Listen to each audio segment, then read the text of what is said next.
Assalamualaikum warahmatullahi wabarakatuh. Kembali lagi bersama saya Ere Mardela Arbiani.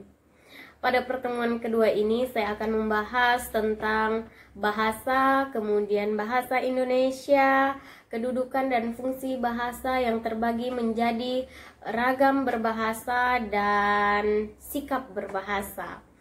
Nah, sebelumnya kita akan membahas tentang bahasa terlebih dahulu. Bahasa adalah sistem lambang bunyi yang bersifat arbitrer yang digunakan oleh masyarakat untuk berkomunikasi dan bekerja sama. Nah, berbeda dengan bahasa Indonesia adalah bahasa resmi bangsa Indonesia yang digunakan oleh masyarakat untuk berkomunikasi dan bekerja sama. Jadi hampir sama ya, cuman bedanya kalau bahasa itu secara universal, sedangkan bahasa Indonesia itu lebih spesifik. Nah, kemudian kita akan membahas tentang kedudukan dan fungsi bahasa Indonesia. Nah, kedudukan, kalau kita membahas tentang kedudukan itu berbeda dengan fungsi. Kalau kedudukan ada taraf-tarafnya. Kalau kedudukan itu akan saya bagi menjadi yang pertama adalah bahasa Indonesia, kedudukan bahasa Indonesia. Kemudian yang kedua adalah bahasa daerah dan yang ketiga adalah bahasa asing. Nah, mendengar 3 poin itu udah jelas berbeda ya. Kalau untuk di negara kita, yaitu bangsa Indonesia, otomatis yang menjadi paling tinggi kedudukannya adalah bahasa Indonesia. Mengapa begitu? Karena bahasa Indonesia itu adalah lambang kita sebagai orang Indonesia. Makanya bahasa Indonesia itu bisa dikatakan jati diri bangsa Indonesia. Nah, bahasa Indonesia adalah jati diri bangsa Indonesia. Diingat ya, kalau udah menjadi jati diri berarti itu penentu kita sebagai orang Indonesia. Bahasa kita adalah bahasa satu, yaitu bahasa Indonesia. Jadi kita harus mencintai bahasa Indonesia itu. Kemudian yang kedua ada bahasa daerah. Bahasa daerah itu biasanya digunakan oleh kita yang memiliki tempat tinggal yang berbeda, suku yang berbeda. Kita tahu sendiri bahwa Indonesia ini kaya akan suku dan budaya. Nah, sehingga adalah timbul yang namanya bahasa daerah. Hingga detik ini masih banyak di antara kita yang menggunakan bahasa daerah walaupun itu di kampus. Di mana saja boleh sih sebenarnya menggunakan bahasa daerah, tapi ingat dulu situasi dan kondisinya harus kita ketahui dulu. Kemudian poin ketiga tadi ada bahasa asing. Nah, bahasa asing di sini adalah seperti bahasa Inggris, bahasa Korea yang sekarang banyak digunakan orang-orang ya kan. Nah, di situ kedudukannya sudah berbeda. Tapi kalau kita membahas tentang fungsinya juga berbeda. Ingat, kalau kita sudah membahas tentang kedudukan berarti situ kita tadi sudah membahas tentang identitas, kebanggaan, dan pemersatu kita kan untuk saling berbicara. Nah, jadi kita yang berpendidikan tinggi dan berintelektual harus bisa menjaga dan membimbing bahasa Indonesia. Bagaimana cara menjaganya supaya tidak punah? Nah, dengan cara kita sendiri menggunakan bahasa Indonesia di setiap kesempatan. Kesempatan yang seperti apa? Misalnya ketika kita berada di kampus, kita menggunakan bahasa Indonesia. Kemudian ketika kita berada di rumah, kita usahakan untuk menggunakan bahasa Indonesia juga.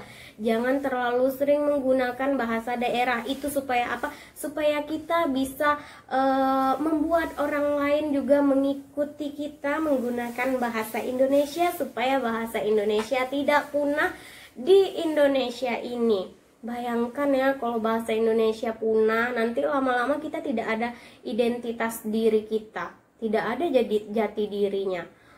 Bahaya juga kan, jangan sampai punah lah pokoknya.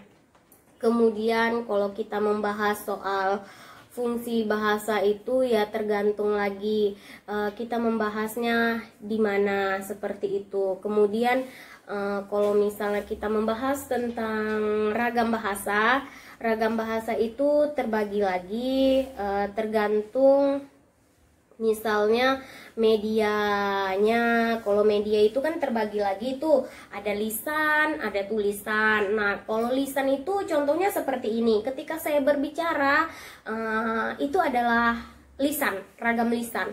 Tetapi jika saya menulis surat, menulis WhatsApp atau chat ya, itu adalah ragam tulisan. Nah, ragam tulisan. Kalau kita membahas tentang ragam lisan, berarti di situ kita membahas tentang bagaimana orang itu berbicara menggunakan intonasi dan lain sebagainya. Nah, sedangkan kalau dalam ragam tulis itu yang perlu diperhatikan adalah bagaimana penulisannya menggunakan huruf kapital dan non kapital. Kemudian bagaimana cara dia menggunakan tanda baca, titik, koma, tanda baca, tanda seru, kutip, dan lain sebagainya. Nah, kemudian ada lagi dari kriteria itu yang kedua adalah tentang latar belakang penutur. Nah, kalau dari latar belakang penutur itu terbagi menjadi 4. Yang pertama ada ragam daerah atau disebut dialek. Yang kedua ada ragam bahasa terpelajar.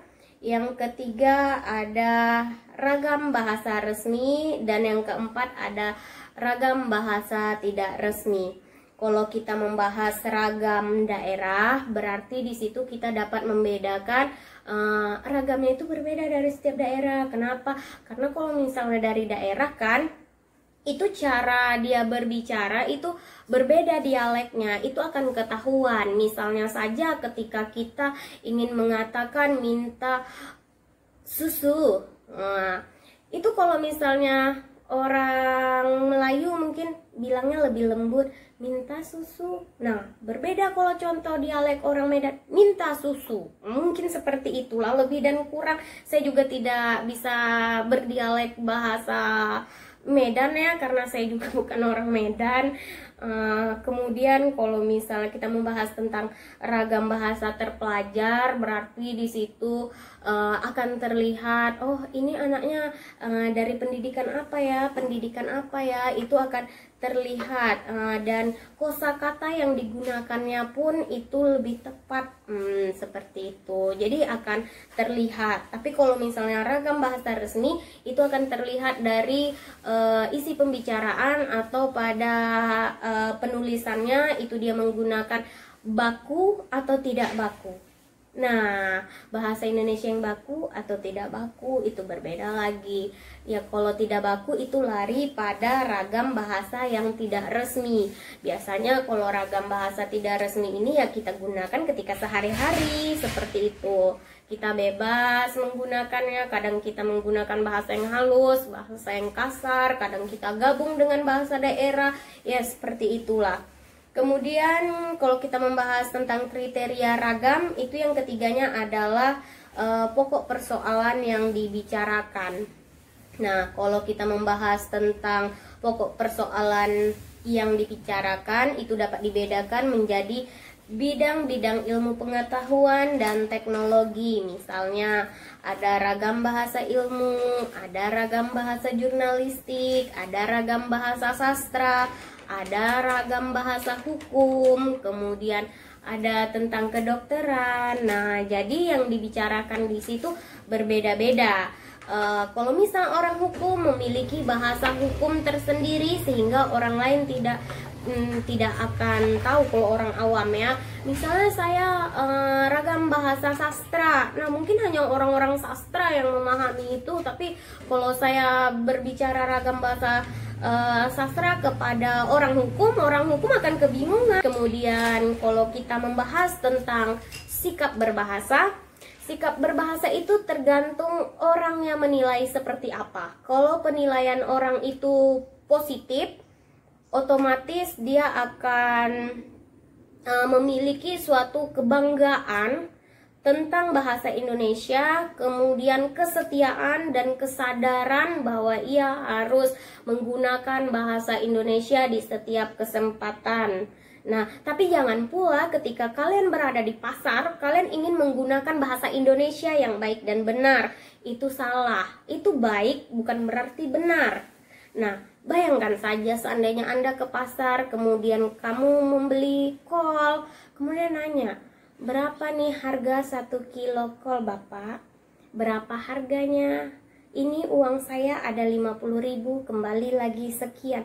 Itu orang-orang yang di belakang Anda yang ingin belanja akan kesal kepada Anda. Kenapa harus seperti itu menanyakannya? Kenapa harus menggunakan bahasa Indonesia yang baik dan benar? Secara tadi ada dikatakan bahwa kita harus bisa melihat situasi dan kondisinya. Kalau kita berada di pasar ya tidak usah menggunakan bahasa Indonesia yang baik dan benar. Gunakan saja bahasa sehari-hari yang tidak baku seperti itu. Cukup tanyakan, beli kol 5.000 saja seperti itu, atau misal 1 kilo saja berapa, udah, tidak perlu berapa harganya, tidak perlu. Nah, jadi kamu harus menentukan dulu siapa lawan bicara kamu dan situasinya di mana dan seperti apa serta apa yang mau dibicarakan. Nah, oke. Kemudian kalau misalnya yang negatif, berarti tidak adanya kebanggaan dia, tidak adanya kesetiaan dan kesadaran dia menggunakan bahasa Indonesia. Lihat sendiri kan, pada saat ini lebih banyak orang menggunakan bahasa asing, lebih bangga dia menggunakan bahasa asing ketimbang bahasa Indonesia itu sendiri. Lebih bangga menggunakan bahasa Korea, ya kan? Nah, ya terkadang inilah zaman globalisasi, jadi susah juga kita untuk tidak menerima. Kita sebagai orang Indonesia yang modern, kita juga harus menerima adanya perubahan-perubahan seperti itu. Cuman satu, ingat, kita tetap harus membimbingnya ya. Tidak boleh lupa tuh, kita harus mencintai bahasa Indonesia, harus bangga gitu. Oke, saya rasa pertemuan saya kali ini cukup sampai di situ, tapi saya ada ingin membuka kuis. Pertanyaannya silahkan didengarkan, disimak dengan baik, atau juga boleh dicatat ya. Pertanyaan saya adalah, mengapa bahasa Indonesia dikatakan sebagai lambang identitas bangsa Indonesia? Jelaskan, itu boleh kalian komen atau juga langsung chat saya bagi mahasiswa saya. Oke, pertemuan kita cukup sampai di situ. Saya akhiri dengan membaca hamdalah, alhamdulillahirabbil alamin, wassalamualaikum warahmatullahi wabarakatuh. Jangan lupa di like, subscribe, dan komen ya. Assalamualaikum.